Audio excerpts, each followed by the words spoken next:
खाने के फौरन बाद जो लोग पानी पीते हैं उनके क्या नुकसानात होते हैं उनको? खाना खाने से कम कोई 25 मिनट आधा घंटा पहले अगर आप पानी पी लें तो ज्यादा अच्छा है, और थोड़ा गर्म करके नीम गर्म पानी पी। खाना खाने के एंड पे पानी नहीं पीना चाहिए, इसलिए वो आपके मैदे के अंदर खुराक को जो है वो वहीं पे रोक लेगा। अगर मैदे में हरारत होगी तो खुराक आपकी जल्दी से डाइजेस्ट होगी। खाने के फौरन बाद चाय पीते हैं, बात तो एक ही आ गई। चाय ने भी जिस्म में गर्मी खुश्की पैदा करनी है। अव्वल तो चाय पीनी नहीं चाहिए, चाय मशरूब नहीं है कोई, जिस तरह क्रिकेट कोई खेल नहीं है।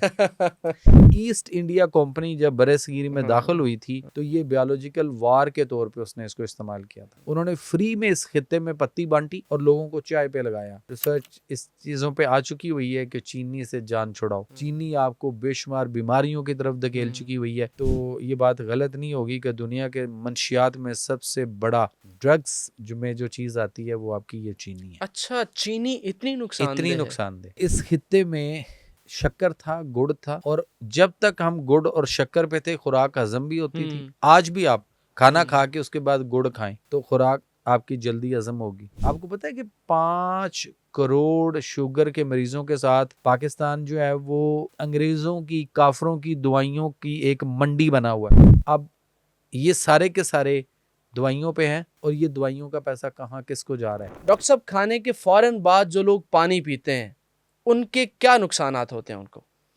देखें, पहली बात तो ये कि हमें ये देखना है कि आया फितरत से चलें सीख लेते हैं। हम फितरत और नेचर में देखते हैं कि कितनी चीज़ें हैं जो खाना खा रही होती हैं, अल्लाह की मखलूक बेशुमार, और वो उसके साथ क्या पानी पीते हुए हमें नजर आते हैं? नहीं। तो दूसरी बात यह है कि खाना खाने से कम कोई 25 मिनट आधा घंटा पहले अगर आप पानी पी लें तो ज़्यादा अच्छा है, और थोड़ा गर्म करके नीम गर्म पानी पिए। उसके बाद फिर आप खाना खाएं, और खाने के दरमियान में अगर आपको कहीं कोई लुकमा अटक रहा है या कोई मिर्ची लग रही है, कोई ऐसा इशू होता है, तो बहुत थोड़ा सा 1-2 सिप पानी इस तरह से आप मजबूरी में ले सकते हैं। ठीक है। उसके बाद खाना खाने के एंड पे पानी नहीं पीना चाहिए, इसलिए कि खाना खाने के साथ या खाने के बाद पानी ख़ास तौर पे जो पीना है वो आपके मैदे के अंदर खुराक को जो है वो वहीं पे रोक लेगा।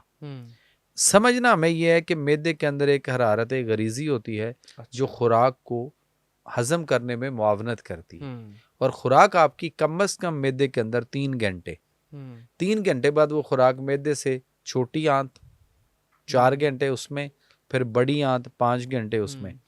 तो ये 5, 4, 9 और 3 12 घंटे का एक सर्कल है। अब अगर मैदे में हरारत होगी तो खुराक आपकी जल्दी से डाइजेस्ट होगी, और अगर आप उसमें पानी डाल देंगे तो पहली बात कि वो जो आपने चिकनाइयाँ ली हैं, चिकनाई कोई ना कोई तो है ना, शोरबे में, सालन में, किसी ना किसी तरीके से तो है, एक तो वो चिपड़ियाँ बन जाएंगी। दूसरी बात, मैदे के अंदर जो हरारत है, हम पानी ठंडा पी के या ठंडे मशरूबात लेके या ठंडी कोई कोल्ड ड्रिंक्स वगैरह लेकर हम मैदे को, उसकी हरारत को किल कर देते हैं, और मैदा ठंडा हो जाता है, और उसके मसल जो होते हैं मैदे के वो खिंचाव में आ जाएंगे ठंड की वजह से। खुराक देर तक पड़ी रहेगी, हजम नहीं होगी, बासी हो जाएगी।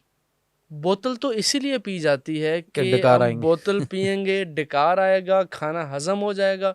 तो आप कह रहे हैं कि वो खाना हजम नहीं होता, खाना पड़ा रहता है, क्योंकि मैदे की हरारत खत्म हो गई, कम हो गई, तो उसकी वजह से ये मसला बनेगा। दूसरी बात आ गई कि उसके बाद ये जो पानी हम पीते हैं खाने के बाद, ये खुराक हमारी देर तक पड़ी रहेगी, डाइजेस्ट सही नहीं होगी, जुज़्वे बदन अच्छे तरीके से प्रोसेस नहीं होगी, फिर हमें जोड़ों के दर्दें आएंगी, मोटापा आएगा, पेट बढ़ेगा, गैस ट्रबल होगी, तेज़ाबियत, एसिडिटी होगी, गैसेस होंगी, ब्लोटिंग होगी, फिर बवासीर होगी, फिर एच परोड़ी मैदे की एक बीमारी है वो आएगी, और उसके बाद आपको शुगर, ब्लड प्रेशर और कई सारी बीमारियों का मजमुआ बनेंगे।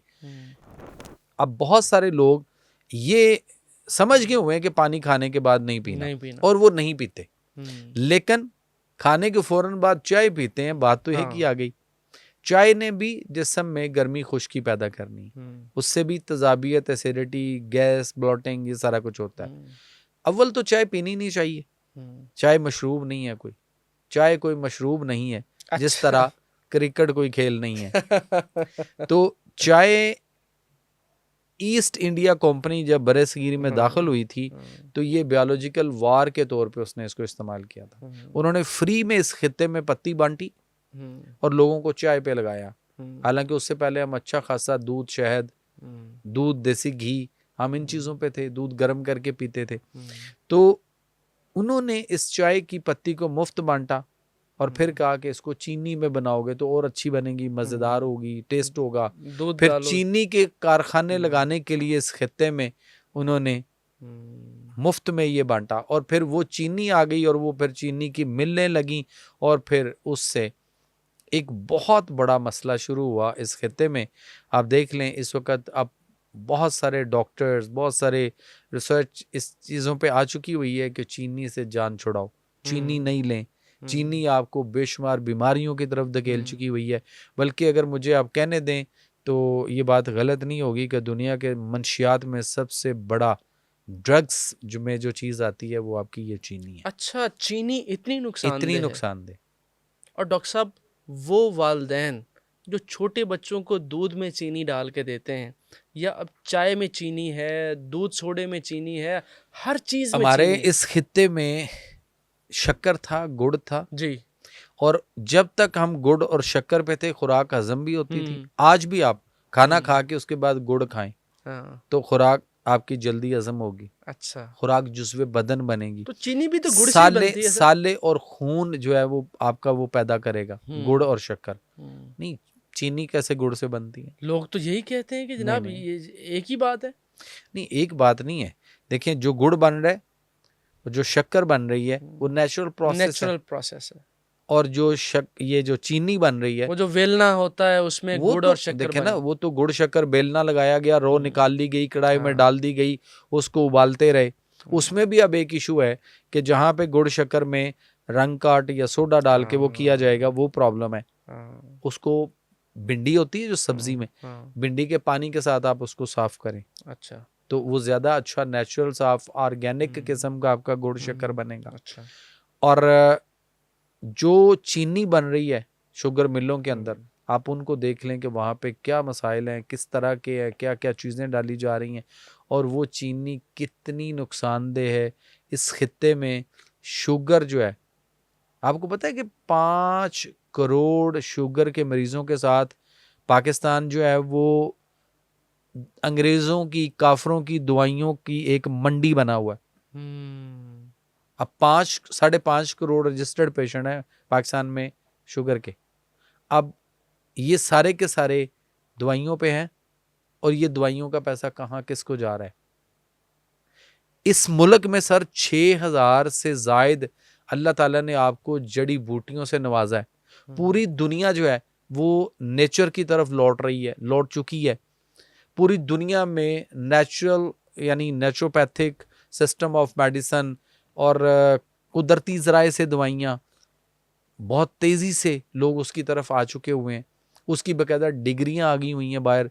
डॉक्टर अब वो एलोपैथिक बनने की बजाय उस तरफ जा रहे हैं और उसकी पोजीशन, ये जो 6000 हमारी मुल्क में जड़ी बूटियाँ हैं, क्या ये हमें हमारे प्राइम मिनिस्टर कोई बताता है कि जी इनको, इन जड़ी बूटियों को अगर आप फर्ज करें कि मार्केट में लेके जाएं, आलमी मंडी में लेकर जाएं, इनको इंट्रोड्यूस करवाएं, अच्छे तरीके से इनकी कोई पैकिंग हो, नहीं वो तो पाकिस्तान में अगर यूज कर ली जाए, यहाँ भी बहुत फायदे हैं। और इसके अलावा अगर इसको आप वहां पे लेके जाएं तो आपका $550 मिलियन आपका सरमाया आपको मिल सकता है। हमारे हमसाया मुल्क के अंदर इंडिया में आयुष के नाम से एक अलग उनकी मिनिस्ट्री बन गई और वो तेजी से उसमें तरक्की कर गए। अब वहां पे अल्टरनेटिव मेडिसिन के अंदर 1500 बेड के हॉस्पिटल हैं।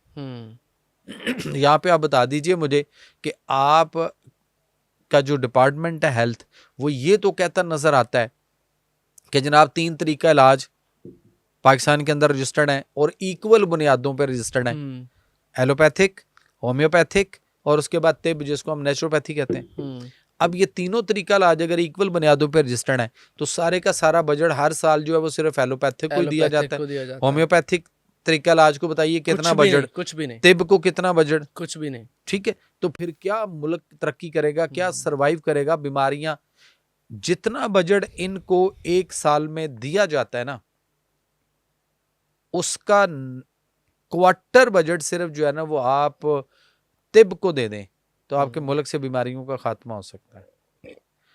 अब उसके लिए जो मिनिस्ट्री है वो सिर्फ एक ही तरीका इलाज को जो है वो फोकस करके बैठी हुई है, और वो दवाइयां, और वो भी अंग्रेजों की।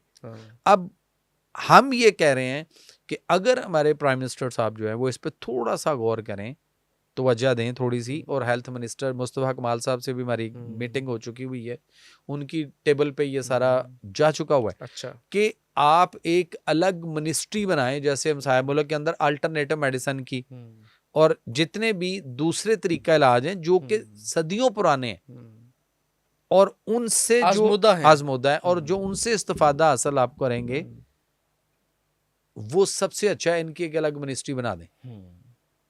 तो ये अंग्रेजों की इस मिनिस्ट्री जो उसके ताबे हुई है उससे तो बाहर निकालें इसको।